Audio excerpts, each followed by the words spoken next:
Hello, everybody. Hello, all you beautiful souls. This is Sherry at Soul Conscious Tarot, and we are in Cornwall. We're moving westward. We're going to do a little no contact reading here and see. We had two cards coming out and see what's going on with your person that you might be in no contact separation. Wanting to know what the heck is going on with them right now. So we have the Nine of Cups and we have the Knight of Cups. The Chariot, a lot of movement. So I really feel like they're in good spirits at the moment, like at least when we're pulling on this reading. The Two of Pentacles, we might have to get a little bit more about that. Let me see if I can fit one more card in here. I'd like to fit one more. We're gonna have to always play with this because of the different places I'm doing these, and I don't have a lot of control over the area that I'm doing these videos since I'm traveling. Okay, to clarify, the cards are just jumping out. To clarify I still am not having enough space here. Clarify the Nine of Cups, we have the Judgment card. To clarify the Knight of Cups, we have the Two of Swords. Clarifying the Chariot, the Four of Cups. Okay, so are they feeling like their indecision might have made them miss out on something, and that's why they're like in this energy of, oh, I better do something? The Moon clarifying the Two of Pentacles. Yeah, it's like there's something in the Ace. Okay, so this person, I feel like the person we're connecting to, sorry about that, we had to do a little bit of editing here. The camera fell over, so I had to fix that. But the person that we're connecting to in this no contact situation is, I feel like they're fear of missing out at the moment, okay? So I don't know whatever you're doing, but you're coming off as someone who is independent, that's doing their own thing, might be pursuing other options somewhere else, might be going after new love, and they may be seeing that or maybe feeling that or sensing it. You know, it doesn't mean that you are actually pursuing someone new. Maybe you are, but they're picking up on the vibe that you are wanting to pursue something new, like that you're moving away from this, which is drawing them in. And I feel like that this person was very undecided, it's like this person didn't want to give you anything substantial. With the Two of Pentacles clarified by the Moon, I feel like this person kept their feelings hidden. I think that with it being Pentacles, that they were possibly like couldn't decide whether they wanted to give to this or not. They were undecided. They had feelings, but they didn't want to confess to those feelings. So they were like kind of this push-pull, like that's why those Two of Pentacles are there, because they weren't really making a solid decision. It's like they didn't really know what they wanted to do. It's like they were drawn to the connection, but they didn't want to quite commit to it for whatever reason. Maybe they had other things going on in their life. That we are talking about Pentacles here. So it could have been that they had other responsibilities, other things that they were juggling. And it was like, you know, do I pick the connection or do I pick whatever else I got going on in my life? And I think that they were kind of going back and forth, but they're starting to realize that that indecision and taking too much time is possibly that they're possibly going to miss out on something on this connection. And I think that it's driving them forward. I think that it's actually initiating and saying, kind of lighting a fire under their bum, saying, oh, I need to take some action here.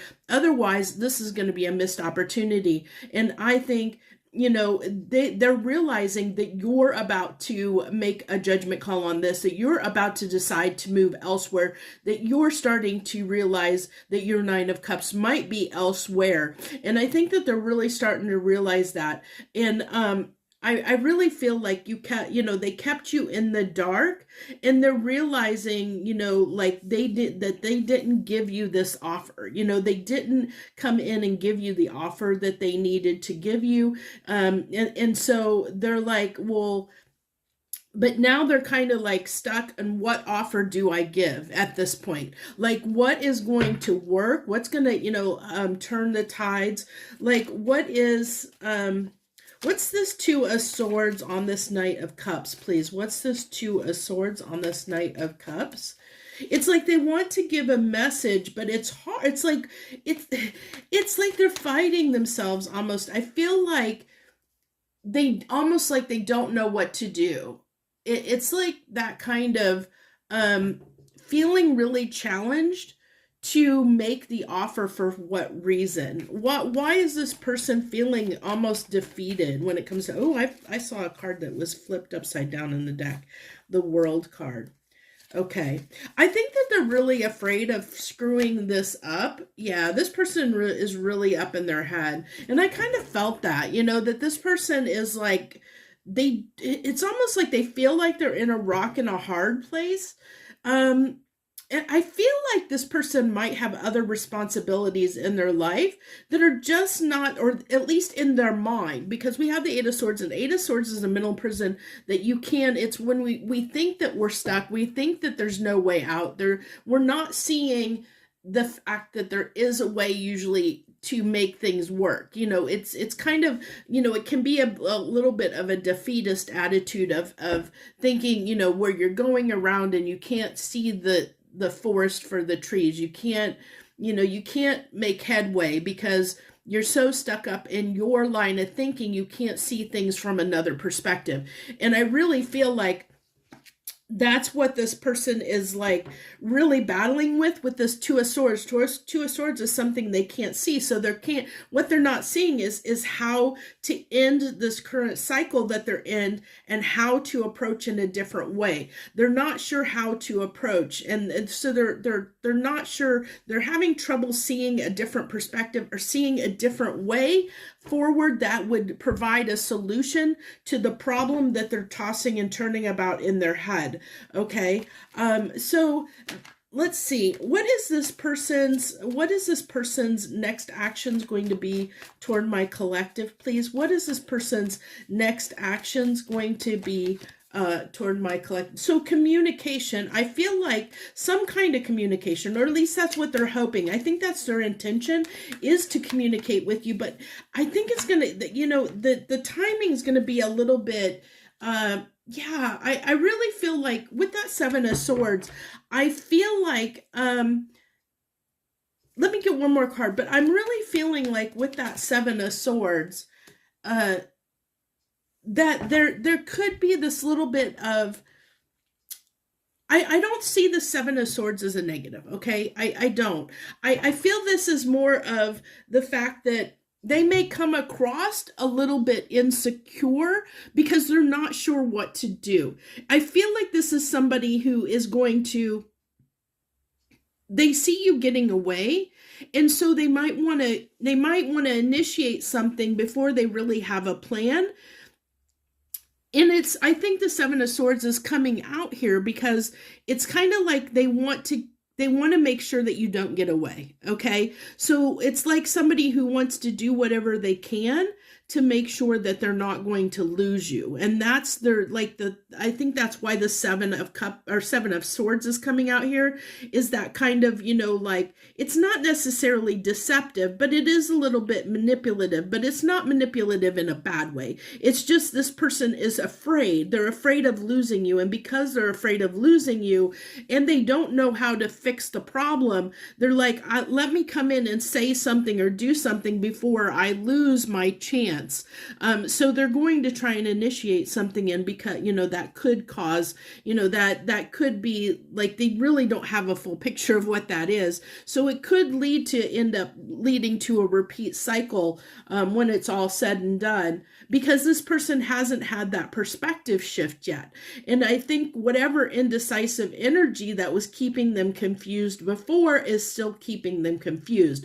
So I think that the advice to you, my friends out there that are watching this, if you're resonating with this reading and with this person and what may be going on in this situation, I really feel like this person is they may still string things along. They may still not really give you an answer. They may things may repeat the way that they were because this person hasn't had that perspective shift yet.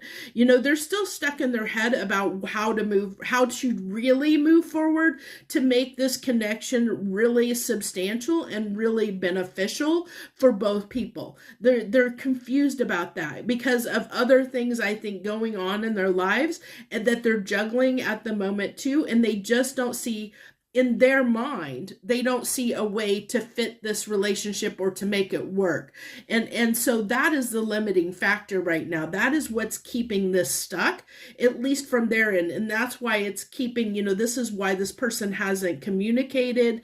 I feel like, though, with what the cards are out here on the table with the Knight of Cups, the Eight of Wands, the Chariot, this person is seeing, like I said, they are fearing that you're getting away. They're seeing that you might be thinking about pursuing other options. They're feeling your energy slip away. And so they're going to want to kind of come in and keep you from going anywhere, is what I feel like. They're wanting to hold on until they sort things out. They're not wanting to let you get away. They're not wanting to let you go while they're over here trying to sort their stuff out, which is kind of selfish a little bit on their part because they shouldn't keep you stuck like that when they don't know what they want, and just to keep juggling you with other things in their life because they want you in their life, but they're not actually making this a substantial effort to make, to put the time, effort, and energy into the connection the way that they should.